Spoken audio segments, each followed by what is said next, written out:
Hello all, welcome back to my channel. आपण हा standard 8चा प्रॅक्टिस सेट 7.2 सॉल्व करणार आहोत. तर त्याच्या आधी आपण बघूयात की आपण इन्व्हर्स प्रोपोर्शन म्हणजे काय. स्टँडर्ड 7मध्ये तुम्ही शिकला इन्व्हर्स प्रोपोर्शन म्हणजे काय. तर त्याचं एकदा जस्ट आपण रिव्हिजन करू आणि मग प्रॅक्टिस सेट सॉल्व करायला घेऊ. इथे बघा काय दिलेलं आहे, number of students in a row and number of rows. म्हणजे एका रोमध्ये जर 40 स्टुडंट बसणार असतील तर रोज किती लागणार आहेत, किती रोजमध्ये ते मग होतील, मग सिक्स रोजमध्ये. त्याच्यानंतर जर 10 स्टुडंट्स एका रोमध्ये बसणार असतील तर किती रोज लागतील, 24. म्हणजे तुम्ही बघताय का की नंबर जर वाढवला इथे तर हा एक नंबर कमी होतो आहे. इथे स्टुडंट्स कमी केले, म्हणजे एका रोमध्ये फक्त 10 स्टुडंट बसवले तर आपलं काय झालं, रोज वाढलेले आहेत. आपलं डायरेक्ट प्रोपोर्शनमध्ये काय होत होतं, जर आपण एक क्वांटिटी वाढवली तर दुसरी क्वांटिटी पण वाढायची, एक कमी केली तर दुसरी पण कमी व्हायची. तसं इथे होत नाही आहे. ह्याला म्हणतात इन्व्हर्स प्रोपोर्शन. ह्याच्यामध्ये एक क्वांटिटी कमी केली तर दुसरी वाढते किंवा एक वाढवली तर दुसरी कमी होते. आता इथे बघा नंबर ऑफ रोजमध्ये 24 स्टुडंट्स आहेत, म्हणजे मग रोज कमी झाल्या. इथे 12 केले, अजून कमी केले स्टुडंट्स तर नंबर ऑफ रोज वाढल्या. इथे अजून कमी केले, 8 घेतले तर नंबर ऑफ रोज परत वाढल्या. पण अजून एक तुमच्या लक्षात येतं आहे का, हे जे ह्याचं तर मल्टिप्लिकेशन आहे ते सगळं बघितलं तर काय येतं आहे, 248 आहे. 6 × 40 इज 240, 10 × 24 इज 240, 24 × 10 इज 240, 12 × 20 इज 240. म्हणजे इथे काय येतं आहे, प्रॉडक्ट कॉन्स्टंट येतं आहे. म्हणजे समजा हे एक्स आणि आपण इथे वाय घेतलं, हे एक्स आणि वाय म्हणलं तर हे x × Y is equal to 240 येतं आहे. म्हणजे हे जे आहे हे कॉन्स्टंट येतं आहे. मग ह्याला काय म्हणणार आपण, इन्व्हर्स व्हेरिएशन. आणि इन्व्हर्स व्हेरिएशन आपण लिहिताना कसं लिहितो, द स्टेटमेंट इथे बघा दिलेलं आहे, the statement x is inversely proportional to y can also be express as there is an inverse variation in x and y. If x and y are inverse proportion, x and y is constant. आपण आत्ता बघितलं की हे x आणि Y हे म्हणजे ह्याचं multiplication constant राहतं आहे, बरोबर. फक्त ह्या व्हॅल्यूज चेंज होत आहेत, एक्स आणि वायच्या व्हॅल्यू सगळीकडे चेंज होत आहेत, पण मल्टिप्लिकेशन म्हणजे एक्स आणि वाय त्यांची प्रॉडक्ट, त्यांचं मल्टिप्लिकेशन कॉन्स्टंट राहतं आहे. सो आपण ते लिहिताना कसं लिहिणार, X is inversely varies Y is return as X is inversely, म्हणजे हे अल्फाचं साईन काढायचं आहे आणि 1/y असं येणार आहे आपलं इन्व्हर्स व्हेरिएशनचं स्टेटमेंट. असं तुम्हाला स्टेटमेंट लिहायला सांगितलं तर कसं लिहिणार तुम्ही, इन्व्हर्स व्हेरिएशनचं X is inversely proportion with 1/y असं येणार आहे. आणि म्हणजेच मग आता इथे आपण काय घेतो, ह्या जागी आपण एक प्रॉब्लेम सॉल्व करताना काय घेतो, इज इक्वल टू घेतो. मग इज इक्वल टू घेताना एक्स इज इक्वल टू काय येणार आहे, k/y. इथे के आपण हा काय, के म्हणजे काय आहे, कॉन्स्टंट ऑफ व्हेरिएशन. हे बघा इथे दिलेलं आहे, K is the constant of variation. कळलं, म्हणजे ही इक्वेशन ऑफ व्हेरिएशन आपली तयार होते, X × Y is equal to K, आणि जिथे के काय आहे, कॉन्स्टंट ऑफ व्हेरिएशन आहे. तर आपण आता प्रॉब्लेम सॉल्व करायला घेऊ, म्हणजे तुम्हाला जास्त कळेल लवकर. तर इथे फर्स्ट प्रॉब्लेम मी लिहून घेतला आहे. The information about the number of workers and number of days to complete a work is given in the following table, so complete the table. आता इथे बघा, हे आपण आता कसं इथे दिलेलं नाही आहे की हे इन्व्हर्स व्हेरिएशन आहे किंवा डायरेक्ट व्हेरिएशन आहे, ते आपण कसं ओळखायचं. तर इथे बघा नंबर ऑफ वर्कर्स 30 आहेत, त्यांना ती काम करायला किती वेळ लागतो आहे, 6 डेज लागत आहेत त्यांना. तसंच नंबर ऑफ वर्कर्स समजा मी कमी केले, 20 झाले, तर त्यांना मग वेळ जास्त लागणार आहे, म्हणजे किती 9 डेज लागत आहेत त्यांना. म्हणजे इथे बघितलं का, जर आपण एक क्वांटिटी कमी केली तर दुसरी क्वांटिटी वाढते, एक क्वांटिटी वाढवली तर दुसरी कमी होते. म्हणजे हे कुठलं प्रोपोर्शन आहे, इन्व्हर्स प्रोपोर्शन आहे. तर त्याच्याप्रमाणे आता हे प्रॉब्लेम सॉल्व करून घेऊ. तर आपण ह्या नंबर ऑफ वर्कर्सला आपण इथे आधी लिहायला लागेल, आपल्याला ह्याला एन द्यायला लागेल किंवा ह्याला डेज आहे तर इथे आपण डी डिनोट करूयात ह्याला. तर ते लिहून घेऊ आधी, सोल्युशनमध्ये लिहून घ्या. Let n be the number of workers असं घेऊयात, नंबर ऑफ वर्कर्स. आणि डेजला काय म्हणूयात आपण, and D B the number of days, number of days. आता पुढे काय आहे, इथे बघा, इथे जेव्हा हे वाढते, क्वांटिटी वाढते तेव्हा हे कमी होतं आहे, हे क्वांटिटी कमी केली की हे वाढतं आहे.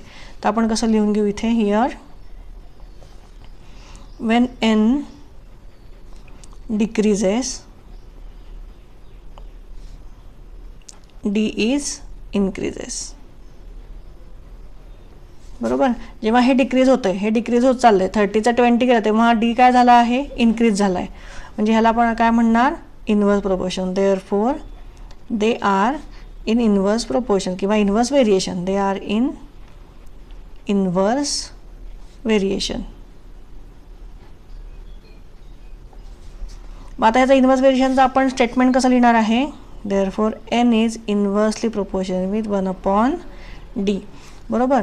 Therefore n is equal to k/d. जेव्हा आपण इक्वेशन सॉल्व करायला घेतो, जेव्हा प्रॉब्लेम सॉल्व करायला घेतो, तेव्हा हे आपल्याला चालणार आहे का हे असं घेऊन नाही. सो तेव्हा आपण काय करतो, अल्फाच्या जागी इथे इज इक्वल टू लिहितो आणि इथे के व्हॅल्यू घेतो. म्हणजे वेअर इथे मग हा के काय आहे, वेअर के इज, हे लिहून घ्यायचे प्रत्येक वेळेस, हे लिहायचं आहे where K is constant of variation.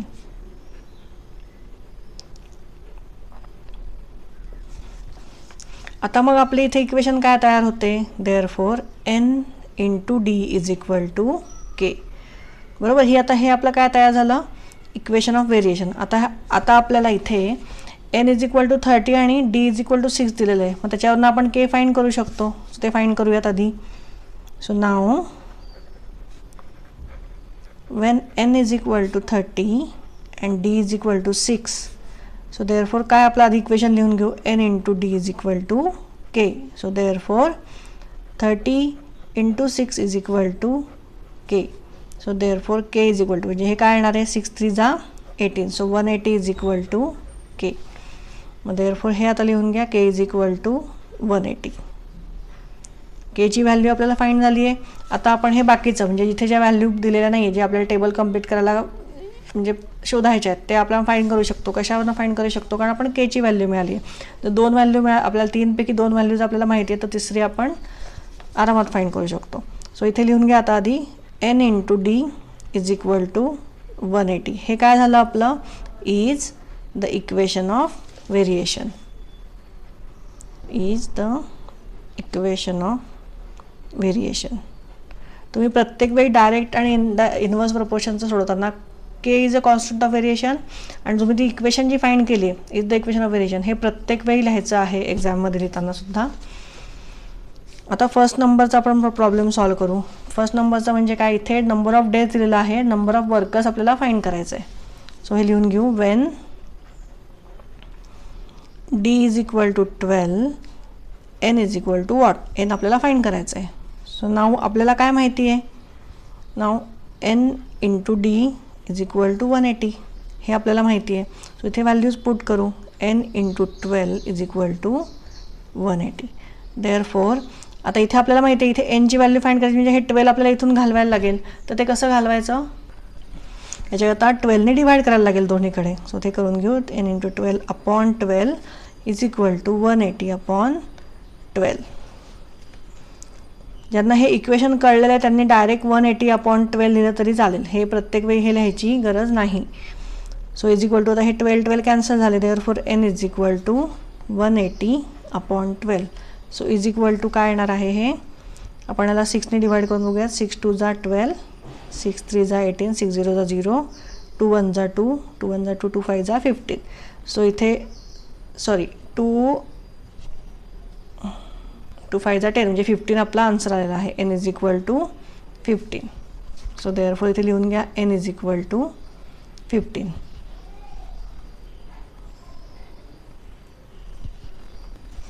चला सेकंड बघूया. सेकंड काय आहे, नंबर ऑफ वर्कर्स दिलेले आहेत, आपल्याला डेज फाइंड करायचे. सो हे लिहून घ्या, when n is equal to 10 d is equal to what, हे आपल्याला फाइंड करायचं आहे. सो इक्वेशन आपल्याला माहिती आहे, now n into D is equal to 180. Therefore n म्हणजे माहिती आहे 10, 10 into D is equal to 180. Therefore d is equal to 180 upon 10. बरोबर, 10 इथे एक सिम्पल रूल तुम्ही समजून घ्या, इथे मल्टिप्लिकेशन म्हणजे आहे, म्हणजे ते इज इक्वल टूच्या साईनच्या त्या साईडला गेल्यावर हाच नंबर डिव्हिजनला जातो. So 180 upon 10. सो हे 0 0 कॅन्सल झालं, म्हणजेच काय राहिलं फक्त 18. So therefore d is equal to 18, याची व्हॅल्यू फाइंड झालेली आहे. थर्ड सॉल्व करूयात. थर्ड बघा काय आहे, नंबर ऑफ डेज दिलेला आहे, वर्कर्स आपल्याला फाइंड करायचे. सो इथे लिहून घेऊ, when d is equal to 36, n is equal to how much. So आता परत आपण आपलं इक्वेशन लिहून घेऊ. इक्वेशन काय आहे, n into D is equal to 180. So therefore d इथे n इंटू किती घ्यायचं आहे, 36 is equal to 180. So therefore n is equal to 180 upon 36. So 6 ने याला डिवाइड करूया, 6 1 जा 6, सॉरी 6 6 जा 36, 6 3 जा 18, 6 0 जा 0, 6 1 जा 6, 6 5 जा 30. सो इथे काय आलेलं आहे 5. Therefore n is equal to 5. याची व्हॅल्यू पण फाइंड झालेली आहे. सो हा टेबल आपला कंप्लीट झालेला आहे. त्यानंतर तुम्ही इथे फिल करून घ्या इथे टेबलमध्ये जे आपले आन्सर्स आलेले आहेत ते. सेकंड क्वेश्चन बघूयात. ओके, नेक्स्ट क्वेश्चन मी लिहून घेतला. इथे काय विचारलं आहे इथे, find constant of variation and write equation of variation for every example given below. So आता इथेच बघा काय दिलेलं आहे, P is inversely proportional to Q. So if P is equal to 15 then Q is equal to 4. म्हणजे इथे आपल्याला काय फाइंड करायचं आहे, आता के फाइंड करायचं आहे आणि मग इक्वेशन फाइंड करायचं आहे. सो सुरुवात आपण कशी करायची आहे, now P is inversely proportional to Q. So therefore P is equal to K upon Q. बरोबर, इथे आपण अल्फा काढून टाकलं की इथे आपलं काय येतं, लगेच के येतं. वेअर के काय आहे, where K is constant of variation, constant of variation. So इथे आता काय येणार आहे, therefore P into Q is equal to K. आता आपल्याला काय दिलेलं आहे, पी इज इक्वल टू 15 आणि क्यू इज इक्वल टू 4. त्यावरनं आपण के फाइंड करू शकतो. Therefore if P is equal to 15 Q is equal to 4. So now आपल्याला इक्वेशन कुठलं मिळालेलं आहे, P into Q is equal to K. So now P into Q is equal to K. मग आता ह्या values put करूयात. 15 into 4 is equal to K. So therefore 15 into 4 is 60, 60 is equal to K. Therefore K is equal to 60. हे आपल्याला के मिळालेलं आहे. आता आपण इक्वेशन ऑफ व्हेरिएशन तयार करूयात. सो देअरफॉर इक्वेशन आपण काय करणार आहे, therefore P into Q is equal to 60. हे काय झालं, is the equation of variation, is the equation of variation. चला नेक्स्ट प्रॉब्लेम बघूयात. Z is inversely proportion with W and when Z is equal to 2.5 then W is equal to 24. म्हणजे आपल्याला इथे काय find करायचं आहे आता, के. सो आधी आपण इक्वेशन लिहून घेऊ. सोल्युशन लिहून घ्या. Now Z is inversely proportional with W.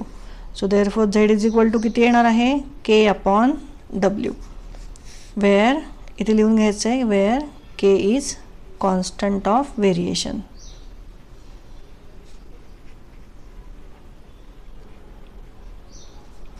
Therefore Z into W is equal to K. ठीक आहे, इथपर्यंत कळलं सगळ्यांना. आता काय दिलेलं आहे, झेड आणि डब्ल्यूच्या व्हॅल्यू दिलेल्या आहेत. So now when Z is equal to 2.5 then W is equal to 24. So equation घेऊयात. आपली इक्वेशन काय आहे, Z into W is equal to K. So therefore 2.5 into 24 is equal to k. आता याचा आपण रफमध्ये इथे मल्टिप्लिकेशन करून बघूयात. 2.5 इंटू 24. सो 4 5 जा 20, इथे कॅरी ओव्हरला 2 जाणार आहे. 4 2 जा 8 प्लस 2 इज 10. 2 5 जा 10, कॅरी ओव्हरला 1, 2 2 जा 4 plus 1 is 5.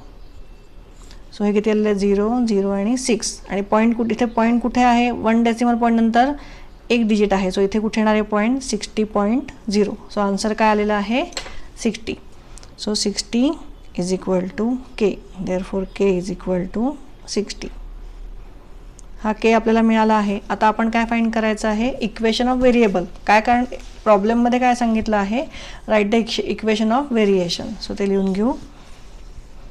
So therefore Z into W is equal to 60 is the equation of variation.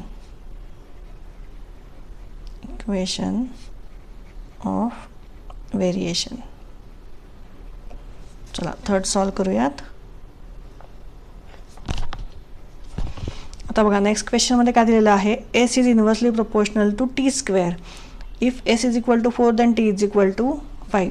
So आपण सोल्युशनमध्ये लिहून घेऊ. नाव S is inversely proportional to t square.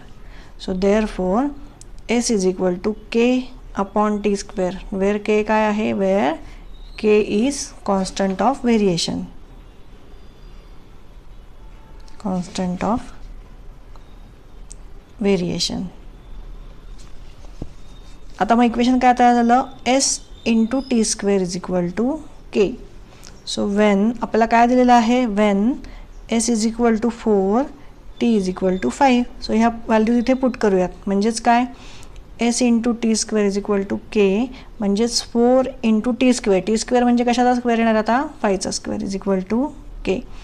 Therefore 4 into 25 is equal to K. Therefore के काय येतं आहे मग, 24 4 जा 25 4 जा 100. सो इथे काय येणार आहे, K is equal to 100. So therefore आता इथेच मी साईडला लिहून देते आहे. So therefore S into T square is equal to 100 is the equation of variation. Equation of variation. चला नेक्स्ट बघूयात काय आहे. X is inversely proportional to root Y. If X is equal to 15 then Y is equal to 9. मग आता इथे आपण लिहून घेऊ सोल्युशनमध्ये. Now X is inversely proportional to root Y. So therefore आता इथे आपण कसं लिहिणार आहे मग हे, X is equal to K upon root Y where K is constant of variation.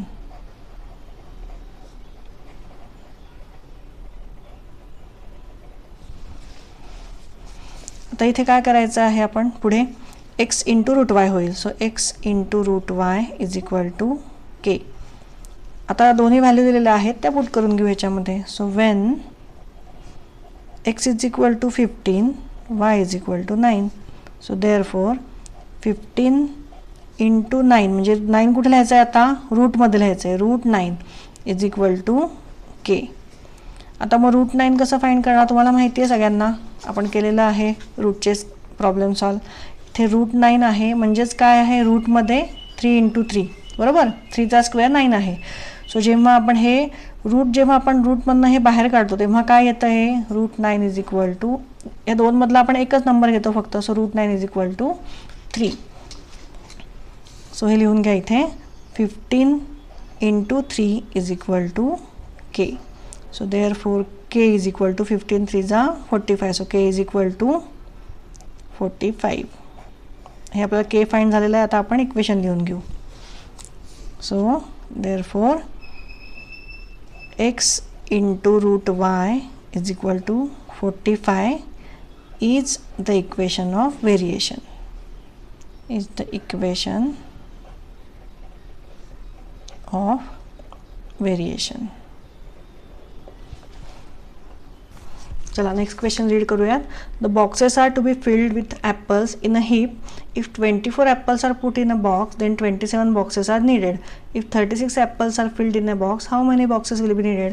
म्हणजे इथे बघा 24 जर बॉक्सेस घेतले तर त्याच्यामध्ये किती, 24 ॲपल्स घेतले तर बॉक्स किती लागत आहे, 27. मग आपण 36 ॲपल्स घेतले तर आपल्याला बॉक्स किती लागतील, कमी लागतील. आता हे तुम्ही कसं ओळखायचं, हे कुठलं प्रपोर्शन आहे. जर हे आपण 24 ॲपल्स जर 27 बॉक्समध्ये बसत आहे तर 36 ॲपल नक्कीच बॉक्स ह्याला कमी लागतील, कारण आपण एका बॉक्समध्ये मग जास्त ॲपल्स भरणार. सो देअरफॉर मग इथे आपण काय करणार आहे, इन्व्हर्स प्रोपोर्शनचं आधी हे लिहून घ्यायचं आहे आणि मग आपण ते सॉल्व करू. सो इथे लिहून घ्या, लेट, आधी आपल्याला नंबर द्यायला लागतील. ॲपलला ए द्यायला लागेल, बॉक्सेसला बी द्यायला लागेल. त्या अल्फाबेट्स आपण लिहून घेऊ आधी. So let A B the number of apples in each box and B काय आहे, B the total number of boxes. Total number of boxes. आता हे प्रपोर्शन कसं ओळखायचं की इथे लिहून घ्या, here as A increases B decreases. कसं ओळखलं आपण इथे 24 ॲपल्सला 27 बॉक्सेस लागतात. मग 36 ॲपल्सला अजून कमी बॉक्स लागतील, कारण आपण एका बॉक्समध्ये आपण अजून जास्त ॲपल ठेवणार, तो बॉक्स आपल्याला कमी लागतील. म्हणून मग हे काय झालं, inverse proportion. Therefore the number of apples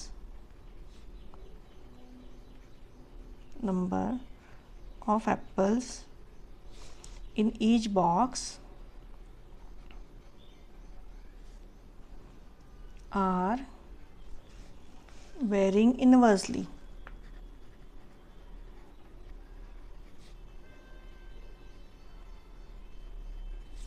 With कशाबरोबर, with the total number of boxes, with the total number of boxes. So आपण कसं लिहिणार आहे आता हे लिहिताना, therefore A is inversely proportional to 1/b. So therefore A is equal to K/B. K आपण काय लिहिणार आहे, where K is constant of variation.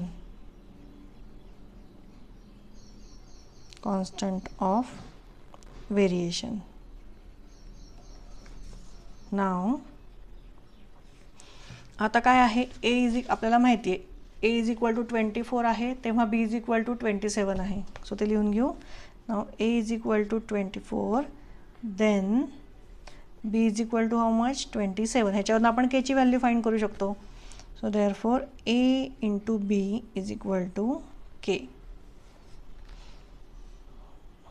So therefore 24 into 27 is equal to K. Therefore K is equal to 24 into 27 इथे रफमध्ये करून बघूयात आपण.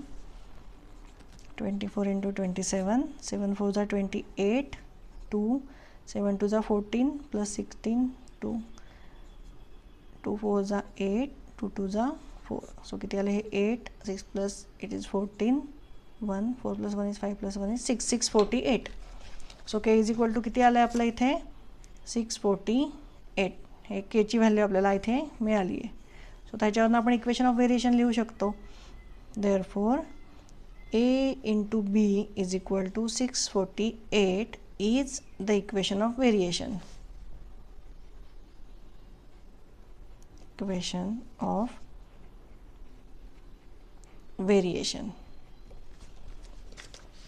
आता आपल्याला काय फाइंड करायचं आहे, जेव्हा A इज इक्वल टू 36 आहे, B is equal to how much.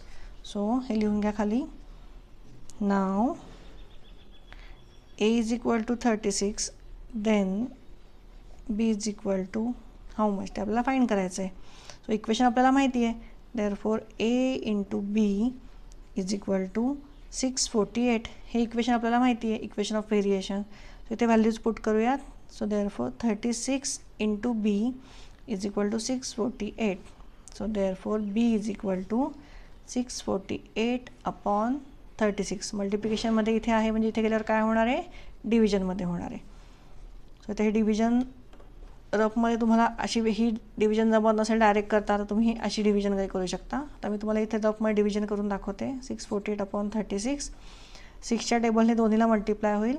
6 6 जा 36, 6 1 जा 6. इथे डायरेक्ट आपण घेऊ शकत नाही 4, सो इथे 0 येणार आहे. अँड 6 8 जा 48. आता हे परत 6ने डिवाइड होईल का, होईल. 6 1 जा 6, 6 1 जा 6, परत इथे 10 - 6 इज 4, म्हणजे 6 8 जा 48, म्हणजे काय येतं आहे 18. सो इथे लिहून घ्या. Therefore B is equal to 18. So इथे B ची व्हॅल्यू आपल्याला फाइंड झालेली आहे. आणि इथे प्रॉब्लेम नंबर आपला इथे 3 संपलेला आहे. तर आता व्हिडिओ हा फार मोठा झाला आहे, म्हणून मी इथेच थांबते आहे. पुढचे जे क्वेश्चन नंबर 4 5 6 आहेत ते पुढच्या व्हिडिओमध्ये मी घेऊन येईल. तर तुम्हाला व्हिडिओ आवडला असेल, तुम्हाला समजलं असेल तर नक्की लाईक आणि सबस्क्राईब करा. थँक्यू.